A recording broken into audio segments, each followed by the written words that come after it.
হিজরি সনের ইতিহাস সম্পর্কে, যে হিজরি সন আমাদের কাছে কিভাবে এলো এবং এই হিজরি গণনাটা কেন আমাদের প্রয়োজন এ বিষয়ে কথা বলা হয়েছে। তো সেখানে একটি কথা ছিল যে আল্লাহ রাসূল সাল্লাল্লাহু আলাইহি ওয়াসাল্লাম যখন মক্কা থেকে মদিনায় হিজরত করলেন, এই হিজরতের ঘটনাটাকে কেন্দ্র করেই হযরত ওমর রাদিয়াল্লাহু তাআলা আনহু হিজরি সনের গণনাটা নির্ধারণ করলেন। তবে এখানে একটা ছোট্ট প্রশ্ন ছিল যে হযরত ওমর রাদিয়াল্লাহু তাআলা আনহু আল্লাহ রাসূল সাল্লাল্লাহু আলাইহি ওয়াসাল্লামের হিজরতকে কেন্দ্র করেই হিজরি সনের যে গণনার অনুমতি দিলেন, তো সেই গণনার অনুমতি অনুযায়ী হিজরি সনের যে মাসগুলো, অর্থাৎ যে মাসে আল্লাহ রাসূল সাল্লাল্লাহু আলাইহি ওয়াসাল্লাম মদিনায় হিজরত করেছেন বা মদিনায় পৌঁছাইছেন, সেই মাসটা ছিল রবিউল আউয়াল মাস। কিন্তু হিজরি সনের প্রথম মাসটা মুহররম মাস, এটা একটা ছোট্ট প্রশ্ন থেকে যায়। তো এই প্রশ্নের জবাবটা হচ্ছে এরকম যে আল্লাহ রাসূল সাল্লাল্লাহু আলাইহি ওয়াসাল্লাম যখন জামরাতুল আকাবায় দ্বিতীয় বায়াত যখন গ্রহণ করলেন মক্কায়, তখন মাসটা ছিল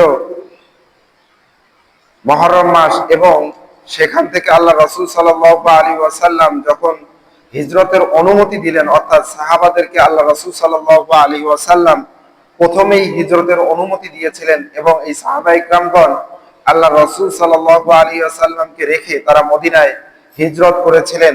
যে আল্লাহ রাসূল সাল্লাল্লাহু আলাইহি ওয়াসাল্লামের হিজরতের সময়টা আসতে আসতে বা আল্লাহ রাসূল সাল্লাল্লাহু আলাইহি ওয়াসাল্লামকে হিজরতের অনুমতি আল্লাহ তাআলা যখন দিয়েছেন, সেটা রবিউল আউয়াল মাস এসে গিয়েছিল, কিন্তু হিজরতের প্রথম যে সূচনা হয়েছে সেটা এই মুহররম মাসেই হয়েছে।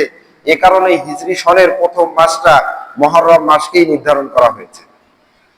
এবং আমি এখানে কোরআনের একটি আয়াত তেলাওয়াত করেছি যে আল্লাহ তাআলার নিকট পবিত্র মাস সমূহের মধ্যে 4টি মাস পবিত্র রয়েছে।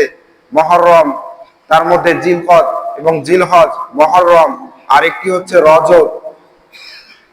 রজবের সঙ্গে একটা কথা জুড়িয়ে দেওয়া হয়, রজবে মোজারা, যে এখানে রজব মাসের যে সম্মান এবং রজব মাসকে হারাম মাসের অন্তর্ভুক্ত করা হয়েছে। এ কারণেই যেখানে মোজারা গোত্রের যে লোকেরা ছিল, তারা এই মুহররম রজব মাসকে তারা অধিক বেশি সম্মান করত এবং ওই মাসের পবিত্রতা তারাই বেশি রক্ষা করত এবং এ ব্যাপারে তারা বেশি কঠোর ছিল। এ কারণেই রজব মাসের সঙ্গে রজবে মোজারা কথাটা উল্লেখ করা হয়। তা আল্লাহ তাআলার নিকট এই মাসের গণনাটা কবে থেকে শুরু হয়েছে? যে ইন্না ইদ্দাতাশ শুহুরি ইনদাল্লাহি 12 শাহরান ফি কিতাবিল্লাহি ইয়াওমা খালাকাস সামাওয়াতি ওয়াল আরদা মিনহা আরবাআতুন হুরুম, যে আল্লাহ তাআলার নিকট এই 12 মাসের গণনাগুলো শুরু হয়েছে। অর্থাৎ আল্লাহ তাআলার নিকটও 12টি মাসের গণনা ছিল এবং এই 12 মাসের গণনা আল্লাহ তাআলা ওই দিন থেকেই শুরু করেছেন যেদিন আল্লাহ তাআলা আসমান এবং জমিন সৃষ্টি করেছেন। ওই দিন থেকেই এই মাস সমূহের গণনা আল্লাহ তাআলার নিকট ছিল। এবং এই মাসগুলো গণনার ক্ষেত্রে আল্লাহ তাআলা 12 মাস যেমন গণনা করেছেন, তার মধ্যে আল্লাহ তাআলা 4টি মাস ফাইদাতুন, যে ইন্না ইদ্দাতাশ শুহুরি ইনদাল্লাহি 12 শাহরান ফি কিতাবিল্লাহি খালাকাস সামাওয়াতি ওয়াল আরদা ওয়া মিনহা আরবাআতুন হুরুম, যে এর মধ্যে 4টি মাস আল্লাহ তাআলার নিকট যখন আল্লাহ তাআলা এই মাসগুলোর গণনা শুরু করেছেন, তখনই এই 4টি মাস আল্লাহ তাআলা হারাম মাস অর্থাৎ সম্মানিত মাস হিসেবে গণনা করে দিয়েছেন। প্রশ্ন আসতে পারে যে তাহলে 12 মাস আর সবগুলো মাসই তো আল্লাহ তাআলা নির্ধারণ গণনা করেছেন, কিন্তু তার মধ্যে আল্লাহ তাআলা এই 4টি মাসকে কেন সম্মানিত করলেন? যে আমরা স্বাভাবিকভাবেই তাফসিরে নিয়ে এসেছে যে আমরা স্বাভাবিকভাবেই যদি কোনো কিছুকে সবকিছু ধারাবাহিক সমানভাবে রেখে দেই, তাহলে সেটাকে আমরা ভালো এবং মন্দের মধ্যে মূল্যায়ন করতে পারি না। এই ভালো এবং মন্দের মধ্যে মূল্যায়ন করতে গিয়ে আল্লাহ তাআলা এই 4টি মাসকে সম্মানিত করেছেন। আল্লাহ তাআলা দুনিয়া, আসমান, জমিন সবকিছুই সৃষ্টি করেছেন। করার পরে আল্লাহ তাআলা যখন নিজের জন্য বলেছেন যে আমি সবচেয়ে কোন স্থানকে বেশি প্রিয় মনে করি, তখন কিন্তু আল্লাহ তাআলা তার ওই পৃথিবীর সকল জায়গা থেকে তিনি মসজিদকেই তার সবচেয়ে প্রিয় ঘর হিসেবে বা প্রিয় স্থান হিসেবে তিনি গ্রহণ করে নিয়েছেন।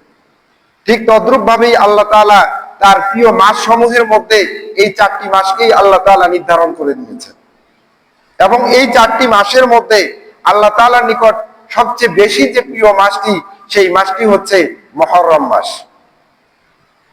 এবং মুহররম মাস কিভাবে আল্লাহ তাআলার নিকট প্রিয়, যে আল্লাহ রাসূল সাল্লাল্লাহু আলাইহি ওয়াসাল্লামের একটি হাদিস যে আফদালুস সিয়ামু বা'দা রমাদান শাহরুল্লাহিল মুহররম, যে এই হাদিসে আল্লাহ রাসূল সাল্লাল্লাহু আলাইহি ওয়াসাল্লাম বলতেছে যে রমজানের রোজার পরে সর্বোত্তম রোজা হচ্ছে এমন একটি মাসে যে মাসটা হচ্ছে আল্লাহ তাআলার মাস, আর সেই মাসটা হচ্ছে মুহররম। যেমনি ভাবে আফদালুস সালাতি বাদাল ফরিদতি সালাতুল লাইল, যে ফরজ নামাজের পরে সর্বোত্তম ফরজ নামাজ কোনটি আল্লাহ তাআলার নিকট প্রিয়, তখন আল্লাহ রাসূল সাল্লাল্লাহু আলাইহি সাল্লাম বলতেছেন যে সবচেয়ে প্রিয় নামাজটা হচ্ছে সালাতুল লাইল, অর্থাৎ তাহাজ্জুদের নামাজ। অর্থাৎ আমরা যত আমল করি সেই আমলগুলোর মধ্যে যেগুলো ফরজ সেগুলো তো আমাদের জন্য ফরজ, কিন্তু ফরজের পরে আমরা যে নফল ইবাদত গুলো করি, এই ইবাদত গুলোর মধ্যে সর্বোত্তম ইবাদত কোনটা, সেটা আল্লাহর রাসূল সাল্লাল্লাহু আলাইহি সাল্লামের এই ছোট্ট হাদিসটা আমরা যদি একটু অনুধাবন করি তাহলে বুঝতে পারবো। রোজা রাখার বিধান আমি আপনার সকলের জন্য সারা বছরই রয়েছে কম বেশি, শুধুমাত্র 5 দিন ব্যতীত যে রোজা রাখা যাবে না, এছাড়া বাকি সকল সময় রোজা রাখতে পারবে। কিন্তু এই নফল রোজাগুলো রাখার মধ্যে সর্বোত্তম রোজাটা কোন দিন হবে, যে সেই রোজাগুলো হবে যদি কোনো ব্যক্তি মুহররম মাসে রোজা রাখে। এবং মুহররম মাসের রোজার ফজিলত এত বেশি যে আল্লাহ রাসূল সাল্লাল্লাহু আলাইহি সাল্লামের একটি হাদিস এসেছে যে যখন আমাদের জন্য অর্থাৎ মুসলমানদের জন্য আল্লাহ রাসূল সাল্লাল্লাহু আলাইহি ওয়াসাল্লামের উপর যখন রমজানের রোজাটা ফরজ হয়নি, তার পূর্বে মুসলমানদের জন্য এবং অন্যান্যদের সকলের জন্যই রোজা ফরজ ছিল হচ্ছে মুহররমের রোজা। এবং আল্লাহ রাসূল সাল্লাল্লাহু আলাইহি সাল্লামের সাহাবী হযরত আবু হুরায়রা রাদিয়াল্লাহু তাআলা আনহু থেকে একটি হাদিস এসেছে, যে হাদিসে হযরত আবু হুরায়রা রাদিয়াল্লাহু তাআলা আনহু বলতেছেন যে আমাদেরকে আল্লাহ রাসূল সাল্লাল্লাহু আলাইহি ওয়াসাল্লাম নির্দেশনা দিয়েছেন যে তোমরা মুহররমের রোজাগুলো পালন করো। এবং যখন রমজানের রোজাটা আমাদের জন্য ফরজ হয়ে গেল তখন আমাদেরকে ওই মুহররমের রোজা পালন করার ব্যাপারে শিথিলতা দেওয়া হলো, এবং আল্লাহ রাসূল সাল্লাল্লাহু আলাইহি সাল্লাম তখন মুহররমের রোজা কেউ পালন না করলে তখন তিনি রাগান্বিত হতেন না। এবং এই মুহররমের রোজা যে এই আশুরা যেটাকে আমরা বলে থাকি, যে আশুরা শব্দটা মূলত মুহররম, যে মাসটা মুহররম, কিন্তু মুহররমের একটি দিন হচ্ছে আশুরা অর্থাৎ 10ই মুহররম। এই 10ই মুহররমটা আশুরা বলা হয়ে থাকে। আশুরা শব্দটা আশরুন শব্দ থেকে এসেছে, আর এই আশরুন শব্দের অর্থই আরবিতে হচ্ছে 10। আর এই 10 তারিখেই এই 10 তারিখের এই রোজাটা আসলে একজন বান্দা কিভাবে রাখবে, আল্লাহ রাসূল সাল্লাল্লাহু আলাইহি সাল্লামের আরেকটি হাদিসে এসেছে যে আল্লাহ রাসূল সাল্লাল্লাহু আলাইহি সাল্লামকে সাহাবারা প্রশ্ন করেছে যে ইয়া রাসূলুল্লাহ, যে এই দিনে আমরা কি রোজা রাখবো? তখন আল্লাহ রাসূল সাল্লাল্লাহু আলাইহি সাল্লাম বললেন যে মুসা আলাইহিস সালাতু ওয়াস সালামের হকের ব্যাপারে আমরাই বেশি সতর্ক থাকি, অর্থাৎ তোমরা এই দিন রোজা রাখো। তখন আল্লাহ রাসূল সাল্লাল্লাহু আলাইহি সাল্লামকে প্রশ্ন করা হলো যে ইয়া রাসূলুল্লাহ, ইহুদি এবং নাসারাও এই দিনে রোজা রাখে। তখন আল্লাহ রাসূল সাল্লাল্লাহু আলাইহি ওয়াসাল্লাম বললেন খালিফুল ইয়াহুদ ওয়ান নাসারা, তোমরা ইহুদি এবং নাসারাদের বিপরীত করো। অর্থাৎ মুসলমান তার যাবতীয় কাজ, অর্থাৎ তার প্রত্যেকটা ক্ষেত্রে এবং তার পোশাক থেকে শুরু করে নিয়ে তার জীবনের প্রত্যেকটা আমলের ক্ষেত্রে সে ইহুদি এবং নাসারাদের বিপরীত করবে। দেখেন এই আশুরার রোজাটা ইহুদিরাও রেখেছে। আল্লাহ রাসূল সাল্লাল্লাহু আলাইহি সাল্লাম আরেকটি হাদিসে এসেছে যে আল্লাহ রাসূল সাল্লাল্লাহু আলাইহি ওয়াসাল্লাম যখন মক্কা থেকে হিজরত করে মদিনায় আসলেন, আসার পরে দেখলেন যে ইহুদিরা এই দিনে রোজা রাখতেছে, অর্থাৎ এই আশুরার দিনে তারা রোজা রাখতেছে। তখন আল্লাহ রাসূল সাল্লাল্লাহু আলাইহি সাল্লাম তাদেরকে প্রশ্ন করলেন যে তোমরা কেন এই দিনে রোজা রাখতেছো? তখন তারা বলল যে আমরা তো এই দিনে রোজা রাখতেছি মুসা আলাইহিস সালাতু ওয়াস সালামের প্রতি সম্মান প্রদর্শন করে। তখন আল্লাহ রাসূল সাল্লাল্লাহু আলাইহি সাল্লাম বললেন যে এখানে আপনি কি সম্মানের কথা বলা হচ্ছে? তখন তারা বলল যে এই দিনে ফিরাউনের হাত থেকে অর্থাৎ ফিরাউনের শাস্তি থেকে মুসা আলাইহিস সালাতু ওয়াস সালাম এবং তার সম্প্রদায়কে নাজাত দেওয়া হয়েছে। এই কারণেই এই নাজাতের শুকরিয়া পান আমরা এই দিন রোজা রেখে থাকি। অর্থাৎ হযরত মুসা আলাইহিস সালাতু ওয়াস সালাম যখন দ্বীনের দাওয়াত দিচ্ছিলেন, ফিরাউন তার খোদাহিত্ব সেটাকে যখন হযরত মুসা আলাইহিস সালাতু ওয়াস সালাম নাকচ করে দিচ্ছিলেন, তখন ফিরাউন হযরত মুসা আলাইহিস সালাতু ওয়াস সালামকে হত্যা করার জন্য এবং বনি ইসরাইলের বাকি যারা হযরত মুসা আলাইহিস সালাতু ওয়াস সালামের কথায় আল্লাহ তাআলার উপর ঈমান নিয়ে এসেছিলেন তাদেরকে হত্যা করার জন্য চক্রান্ত করলো। এবং নীল নদে যখন নীল নদের পারে হযরত মুসা আলাইহিস সালাতু ওয়াস সালাম গেলেন, যাওয়ার পরে দেখলেন যে সামনে নীল নদ এবং পিছনে ফিরাউনের বাহিনী আসতেছে, এবং এই মুহূর্তে যদি কোনো ব্যবস্থা না হয় এবং নীল নদ যদি তারা পাড়ি দিতে না পারে তাহলে ফিরাউনের বাহিনী তাদেরকে হত্যা করে ফেলবে। আর এই অবস্থায় যদি নীল নদে তারা ঝাঁপিয়ে পড়ে তাহলে তাও তাদের জন্য মৃত্যু অবধারিত। এরকম একটা পরিস্থিতিতে আল্লাহ তাআলার নিকট দোয়া করলেন, এবং এটা বিস্তারিত ঘটনা যে পবিত্র কোরআনেই আল্লাহ তাআলা এটা ধারাবাহিকভাবে নিয়ে এসেছেন যে হযরত মুসা আলাইহিস সালাতু ওয়াস সালাম আল্লাহ তাআলার নিকট দোয়া করলেন, এবং মুসা আলাইহিস সালাতু ওয়াস সালামের নিকট ওহী আসলো যে আপনি আপনার হাতে লাঠি দ্বারা আপনি নীল নদে বাড়ি দেন। দেওয়ার সঙ্গে সঙ্গে সেখানে 11টি রাস্তা তৈরি হয়ে গেল, এবং হযরত মুসা আলাইহিস সালাতু ওয়াস সালাম এবং তার অনুসারী যারা ছিল তারা সকলেই সেই রাস্তা ধরে নীল নদ পার হয়ে গেলেন। কিন্তু ফিরাউন সেখানে আসার পরে সে বুঝতে পেরেছিল যে এটা কোনো স্বাভাবিক বিষয় নয়। অর্থাৎ এই সাগর নীল নদের পানিগুলো আলাদা হয়ে রাস্তা তৈরি হয়েছে, এই রাস্তাটা আমার জন্য নয়, এখন এই রাস্তায় যদি আমি যাই তাহলে আমার জন্য মৃত্যুটা অবধারিত। এটা ফিরাউন বুঝতে পেরেছে, কিন্তু তার পাশে যারা ছিল তারা তাকে বারবার উৎসাহ দিচ্ছিল যে সে যখন পার হয়ে গিয়েছে তার মানে এটা রাস্তা হয়ে গিয়েছে, আপনি এই রাস্তা দিয়ে তাদের উপর আক্রমণ করুন। এবং ফিরাউনের ঘোড়াটাও সেই রাস্তা দিয়ে যেতে চাচ্ছিল না, কিন্তু তারপরও তার পাশের লোকদের কথাবার্তায় সে সেই রাস্তা দিয়ে যখন গেল এবং নীল নদের মাঝামাঝি অবস্থা যাওয়ার পরে পানিগুলো আবার একত্র হয়ে গেল। এবং এভাবেই আল্লাহ তাআলা ফিরাউনের এত ক্ষমতা যে তাকে আল্লাহ তাআলা ধ্বংস করে দিলেন।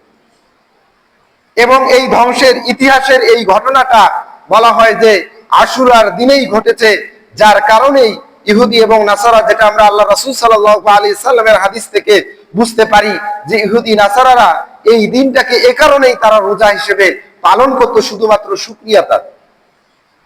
তা আল্লাহ রাসূল সাল্লাল্লাহু আলাইহি সাল্লাম তখন বললেন যে আমরা তো ইহুদি নাসারার চেয়েও আমরা তো মুসার অনুসারী অনেক বেশি, এবং মুসাকে আমরা বেশি অনুসরণ করব। এজন্য আল্লাহ রাসূল সাল্লাল্লাহু আলাইহি ওয়াসাল্লাম সাহাবাদেরকে রোজা রাখার নির্দেশ দিলেন, এবং সাহাবারা রোজা রাখার নির্দেশনা পাওয়ার পরে তারা আল্লাহ রাসূল সাল্লাল্লাহু আলাইহি সাল্লামকে পুনরায় জিজ্ঞাসা করলেন যে ওরা যেহেতু একদিন রোজা রাখে তাহলে আমরা কি শুধু ওই দিনেই রোজা রাখবো? তখন আল্লাহ রাসূল সাল্লাল্লাহু আলাইহি সাল্লাম আরেকটি হাদিসে নিয়ে এসেছে যে আল্লাহ রাসূল সাল্লাল্লাহু আলাইহি সাল্লাম সেখানে বললেন যে আগামী বছর তাহলে তোমরা 9 তারিখেও রোজা রেখো।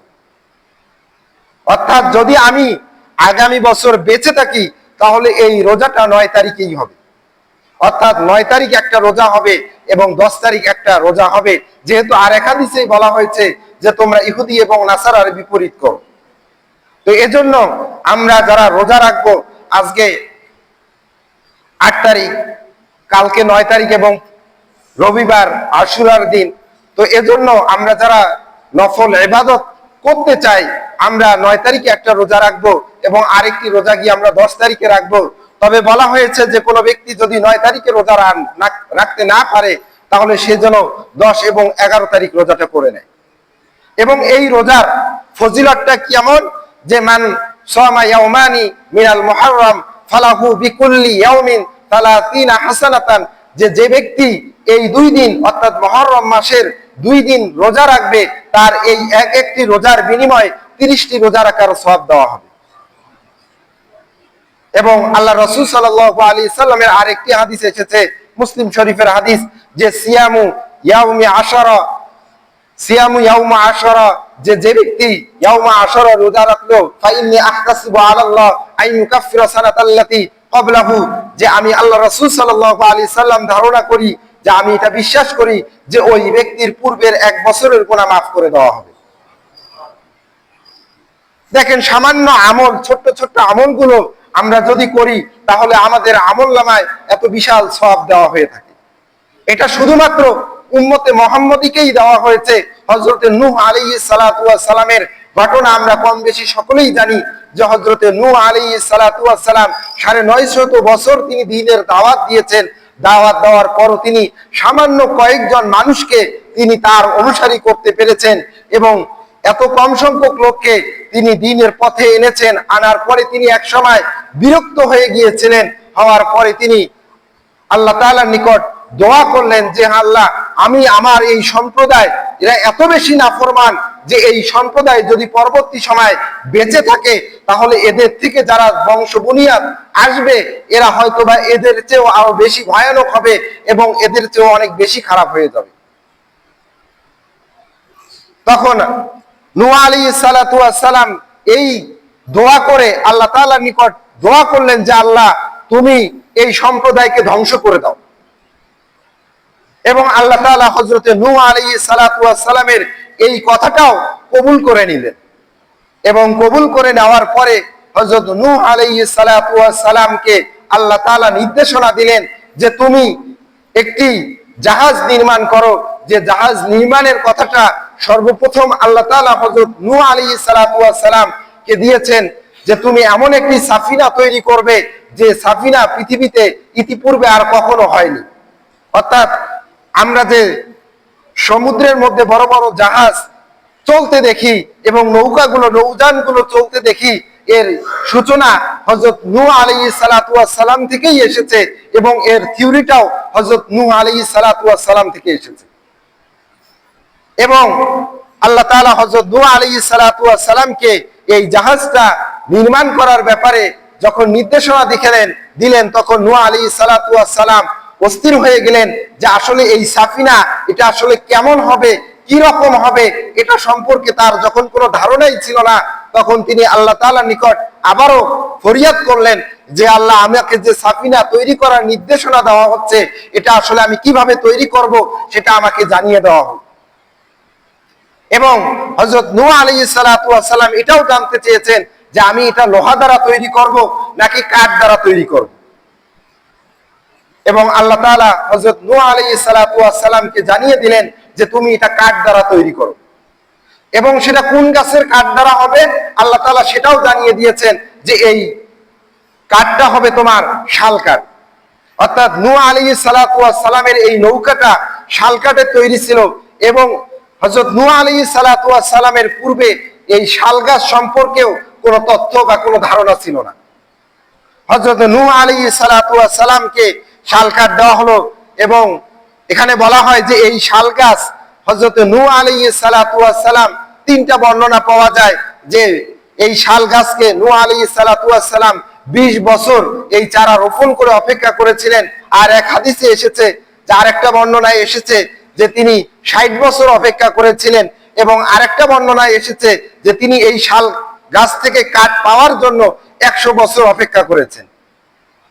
তবে মুহাদ্দিসিনগণ বলেছেন যে এখানে 20 বছরের যে মতটা রয়েছে এটাই উল্লেখযোগ্য, যে হযরত নূহ আলাইহিস সালাতু ওয়াস সালাম 20 বছর অপেক্ষা করার পরে এই গাছ দিয়ে যখন তিনি নৌকা বানাতে গেলেন তখন তিনি আল্লাহ তাআলার নির্দেশনা অনুযায়ী তার নৌকার পার্শ্বটা ছিল 80 গজ, অর্থাৎ লম্বায় সেটা ছিল 80 গজ এবং তার দুই সাইডের যে পার্শ্বটা ছিল এটা ছিল 50 গজ এবং সামনের যে মাথাটার উঁচুটা ছিল এটা ছিল 30 গজ। এবং আল্লাহ তাআলা এভাবেই নির্দেশনা দিয়েছেন যে আপনি এই সাফিনাটা এভাবেই তৈরি করবেন। এবং এখানে বলা হয় যে এই নৌকাটা তৈরি করার ক্ষেত্রে আল্লাহ তাআলা হযরত নূহ আলাইহিস সালাতু ওয়াস সালামকে আরো নির্দেশনা দিলেন যে এটা কয়তলা বিশিষ্ট হবে। হযরত নূহ আলাইহিস সালাতু ওয়াস সালাম যখন আল্লাহ তাআলার নিকট প্রশ্ন করলেন তখন আল্লাহ তাআলা এটারও জবাব দিয়ে দিলেন যে তোমার এই নৌকাটা 3 তলা বিশিষ্ট হবে। এর প্রথম তলাটা হচ্ছে উলা এবং ওয়াসাফা ওয়াল উলিয়া ওয়াল উসতা ওয়াল উলিয়া, যে এখানে 3টা তলা হবে এবং একটাতে হবে যে হিংস্র প্রাণীগুলো একটা তলায় থাকবে, আর একটা তলায় যে স্বাভাবিক যে আমরা গৃহপালিত প্রাণীগুলো পাই সেগুলো থাকবে, আর একটাতে আশরাফুল মাখলুকাত যে মানুষ, সেই মানুষ সেখানে থাকবে। এবং হযরত নূহ আলাইহিস সালাতু ওয়াস সালাম যখন এই নৌকা তৈরি করলেন, করার পরে আল্লাহ তাআলার নিকট আবারও আরজ করলেন যে ইয়া রব্বুল আলামিন, আমি তো আপনার নির্দেশনা অনুযায়ী এই জাহাজ তৈরি করেছি, কিন্তু এই জাহাজ তৈরি করেছি কিন্তু আপনার যে শাস্তি আসার কথা সেটা কিভাবে আসবে? তো তখন হযরত নূহ আলাইহিস সালাতু ওয়াস সালামকে আল্লাহ তাআলা জানিয়ে দিলেন যে যখন দেখবে যে জমিনগুলো ফেটে পানি টকবক করে উঠতেছে, অর্থাৎ চূড়া দিয়ে দেখবে যে পানি উঠতেছে, তখন তুমি বুঝবে যে আল্লাহ তাআলার আযাব চলে এসেছে। এবং নূহ আলাইহিস সালাতু ওয়াস সালামের স্ত্রী যে চুলায় রান্না করতেছিলেন, বলা হয় যে ওই চুলাটা হযরতে মা হাওয়া আলাইহিস সালাতু ওয়াস সালামের বংশ পরম্পরায় এই চুলাটা হযরত নূহ আলাইহিস সালাতু ওয়াস সালামের স্ত্রীর কাছে এসেছিল। এবং একদিন সকালে হযরত নূহ আলাইহিস সালাতু ওয়াস সালামের স্ত্রী রান্না করতে গিয়ে দেখতেছেন যে সেই চুলা দিয়ে পানি উঠতেছে, এবং এই অবস্থা দেখে তিনি হযরত নূহ আলাইহিস সালাতু ওয়াস সালামকে জানালেন, এবং হযরত নূহ আলাইহিস সালাতু ওয়াস সালাম বুঝতে পারলেন যে আল্লাহ তাআলার নির্দেশনা এমন, যে এই নির্দেশনায় যে আল্লাহ তাআলার গজব চলে এসেছে। তখন তিনি আল্লাহ তাআলার নিকট সিজদায় পড়ে গেলেন, এবং পড়ে যাওয়ার পরে তিনি আল্লাহ তাআলাকে বললেন যে ইয়া রব্বুল আলামিন, আমি এখন কি করব? তো হযরত নূহ আলাইহিস সালাতু ওয়াস সালাম যখন এই প্রশ্ন করলেন, তখন আল্লাহ তাআলা বললেন যে তুমি তোমার জাহাজের নিকট চলে যাও, সেখানে গিয়ে তুমি দাঁড়িয়ে যাও, এবং তোমার জাহাজ কিছুক্ষণের মধ্যেই যে এই দুনিয়া সমস্ত কিছু তলিয়ে যাবে এবং তুমি তোমার জাহাজে আরোহণ করবে। এবং হযরত নূহ আলাইহিস সালাতু ওয়াস সালাম সেখানে গেলেন এবং দীর্ঘক্ষণ সময় তিনি দাঁড়িয়ে থাকলেন। দাঁড়িয়ে থাকার পরও তিনি দেখলেন যে কেউ আসতেছে না, যে এরকম পরিস্থিতি যে কেউ আসতেছে না তার এত বড় জাহাজে ওঠার জন্য। তখন হযরত নূহ আলাইহিস সালাতু ওয়াস সালাম আল্লাহকে আবার প্রশ্ন করলেন যে ইয়া রব্বুল আলামিন, আসলে এখানে কি হবে যে আমার জাহাজে ওঠার মতো তো কেউ আসতেছে না? তো তখন বললেন, আল্লাহ তাআলা ওহী প্রেরণ করলেন যে তুমি তাকিয়ে দেখো, তোমার নিচের দিকে তুমি তাকিয়ে দেখো, তুমি তোমার নিচের দিকে তাকাও। এবং নূহ আলাইহিস সালাতু ওয়াস সালাম তার নিচের দিকে তাকিয়ে দেখলেন যে পিঁপড়া, ছোট্ট দুই পিঁপড়া সেখানে এসে উপস্থিত হয়েছে এবং তার জাহাজে ওঠার জন্য তার অনুমতির অপেক্ষা করতেছে। এবং যখন দেখলেন যে এই ছোট্ট পিঁপড়া সর্বপ্রথম নূহ আলাইহিস সালাতু ওয়াস সালামের জাহাজে যেটা উঠেছে সেটা হচ্ছে নামলুন, অর্থাৎ পিঁপড়া, এই পিঁপড়াই উঠেছে, এবং তিনি আল্লাহর শুকরিয়া আদায় করলেন। এবং আল্লাহ তাআলা এটাও বলে দিলেন যে এখানে তোমার প্রাণীগুলো জোড়ায় জোড়ায় উঠবে। এবং নূহ আলাইহিস সালাতু ওয়াস সালাম আল্লাহ তাআলাকে প্রশ্ন করলেন যে জোড়ায় জোড়ায় উঠবে, আমি তো মানুষের মধ্যে কোনটা স্ত্রী এবং কোনটা পুরুষ দেখলে চিনতে পারবো, কিন্তু বাকিগুলোর মধ্যে তো আমি এটা চিনতে পারবো না, সকল প্রাণীও তো আমি চিনি না। তখন আল্লাহ তাআলা বললেন যে তুমি তোমার দুই হাতকে প্রসারিত করো, যে প্রাণীটা তোমার ডান হাত দিয়ে উঠবে মনে রাখবে সেটা পুরুষ প্রাণী, আর যেটা তোমার বাম দিক দিয়ে উঠে যাবে সেটা হচ্ছে স্ত্রী প্রাণী। এবং এখানে বলা হয় যে মানব জাতির আমাদের যে জ্বর হয়, যে সিংহ যখন এসেছিল ওই নূহ আলাইহিস সালাতু ওয়াস সালামের জাহাজে ওঠার জন্য, তখন হযরতে নূহ আলাইহিস সালাতু ওয়াস সালাম আল্লাহ তাআলার নিকট বলেছেন যে এই সিংহ তো হিংস্র প্রাণী, এটা যদি এই জাহাজে ওঠে তাহলে বাকি প্রাণীগুলোকে সে তো খেয়ে ফেলবে, অথবা বাকিগুলোর উপর সে অত্যাচার করবে। তখন আল্লাহ তাআলা ওহী প্রেরণ করলেন যে তুমি ওই সিংহের মাথায় একটু হাত বুলিয়ে দেখো।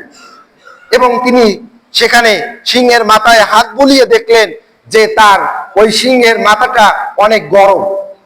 এবং বলা হয় যে এই গরমটা হচ্ছে এমনি কোনো গরম নয়, যে মানব জাতির আমাদের যে জ্বর হয় এই জ্বরটা হচ্ছে যে হযরত নূহ আলাইহিস সালাতু ওয়াস সালামের কাছে যে সিংহটা এসেছিল, আল্লাহ তার শরীরে এই গরমটা এজন্য দিয়েছে যে সে যেন জাহাজে ওঠার পরে তার শারীরিক শক্তিটা যেন কম থাকে, যার কারণে সে অন্যান্য প্রাণীর উপর আক্রমণ করতে না পারে, এজন্যই ওই জ্বরটা দিয়েছে।